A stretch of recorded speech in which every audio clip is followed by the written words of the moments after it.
আসসালামু আলাইকুম। আশা করি সবাই অনেক ভালো আছেন। আজ এই ভিডিওতে আপনাদেরকে দেখিয়ে দিব আপনার একটি বিকাশ অ্যাপ দিয়ে কিভাবে এক থেকে একাধিক বিকাশ অ্যাকাউন্ট লগইন করে লেনদেন করবেন। তো তার পুরো প্রচেষ্টা আজ এই ভিডিওতে আপনাদেরকে দেখিয়ে দিব। সো ভিডিওটি কন্টিনিউ শেষ পর্যন্ত দেখতে থাকুন।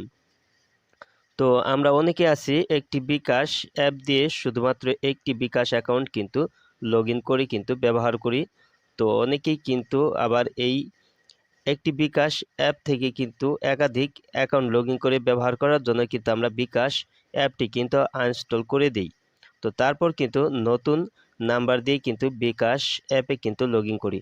তো আপনার কিন্তু বারবার কিন্তু বিকাশ অ্যাপ আনইনস্টল করতে হবে না। তো এখন আপনার মোবাইলের ইনস্টল করা একটি মাত্র বিকাশ অ্যাপ থেকে কিন্তু আপনি এক থেকে একাধিক বিকাশ অ্যাকাউন্ট লগইন করে কিন্তু আপনি লেনদেন করতে পারবেন।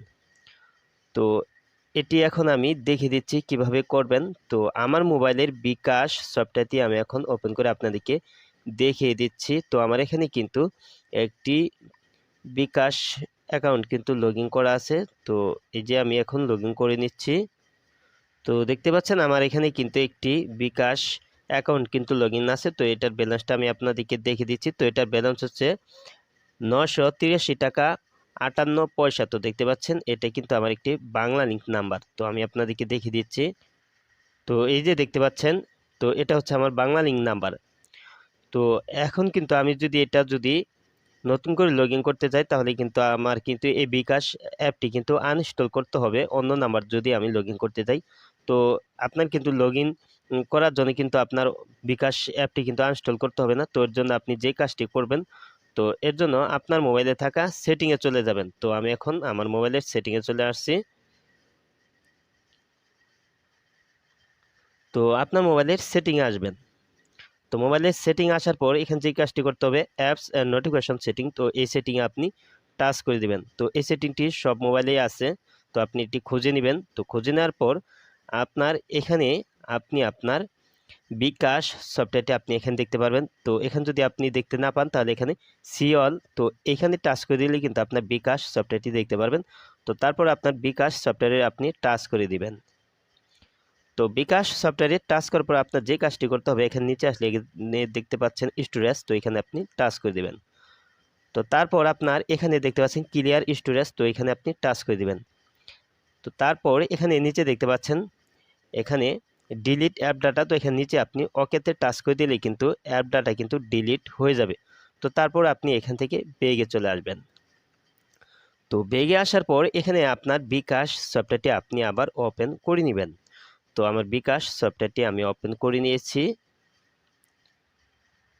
তো তারপরে এখানে যদি অ্যালাউ পারমিশন চাই অ্যালাউ করে নেবেন। তো আমি অ্যালাউ করে নিচ্ছি।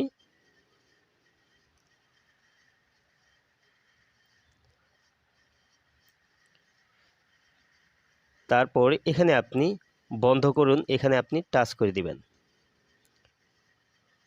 তারপর এখানে দেখতে পাচ্ছেন বিকাশ অ্যাকাউন্ট খুলুন মিনিটে। তারপর এখানে নিচে লগ ইন রেজিস্ট্রেশন অপশন আছে। তো এখানে আপনি টাচ করে দিবেন। তারপর এখানে আপনার এই বক্সে আপনার নতুন বিকাশ নাম্বারটি বসিয়ে দিবেন। তো আমারটা আমি বসিয়ে দিচ্ছি।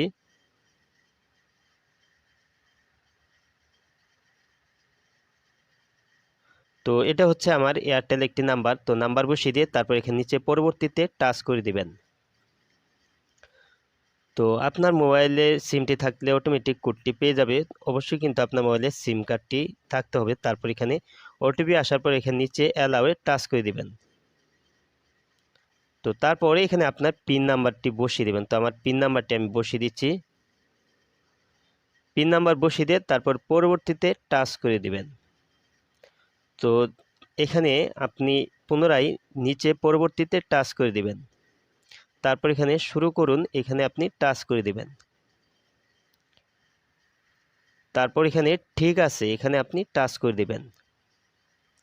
তো দেখতে পাচ্ছেন আমার এখানে কিন্তু অন্য নাম্বার কিন্তু এখানে কিন্তু লগ ইন হয়ে গেছে। তো দেখতে পাচ্ছেন ব্যালেন্সটা আমি আপনাদেরকে দেখিয়ে দিচ্ছি। তো এটার ব্যালেন্স হচ্ছে 2608 টাকা 10 পয়সা। তো এটা হচ্ছে কিন্তু আমার এয়ারটেল একটি নাম্বার। তো এভাবেই কিন্তু আপনি খুব সহজে কিন্তু আপনার একটি বিকাশ অ্যাপ থেকেই কিন্তু আপনি এক থেকে একাধিক যত খুশি তত বিকাশ নাম্বার কিন্তু আপনি লগ ইন করে কিন্তু আপনি সব ধরনের কিন্তু লেনদেন করতে পারবেন। তো এর জন্য কিন্তু আপনার বিকাশ সফটওয়্যারটি কিন্তু আপনার বারবার আনইনস্টল করে কিন্তু নতুন করে ইনস্টল করতে কিন্তু হবে না। তো আজ এই ছিল ভিডিওটি শেষ পর্যন্ত দেখার জন্য আপনাকে অসংখ্য ধন্যবাদ। ভিডিওটিতে অবশ্যই লাইক দিবেন, আর কিছু জানার থাকলে কমেন্টে জানিয়ে দেবেন। আর আপনি আমার এই চ্যানেলে নতুন ভিজিট করে থাকলে এরকম ইন্টারেস্টিং ভিডিও পেতে ওপেন টেক ভিডিও ইউটিউব চ্যানেলটি সাবস্ক্রাইব করে পাশের বেল আইকনটি অন করে দিবেন সবার আগে নতুন ভিডিওর নোটিফিকেশন পাওয়ার জন্য। তো পরবর্তী ভিডিওতে আবারও দেখা হবে। ভালো থাকুন। আল্লাহ হাফেজ।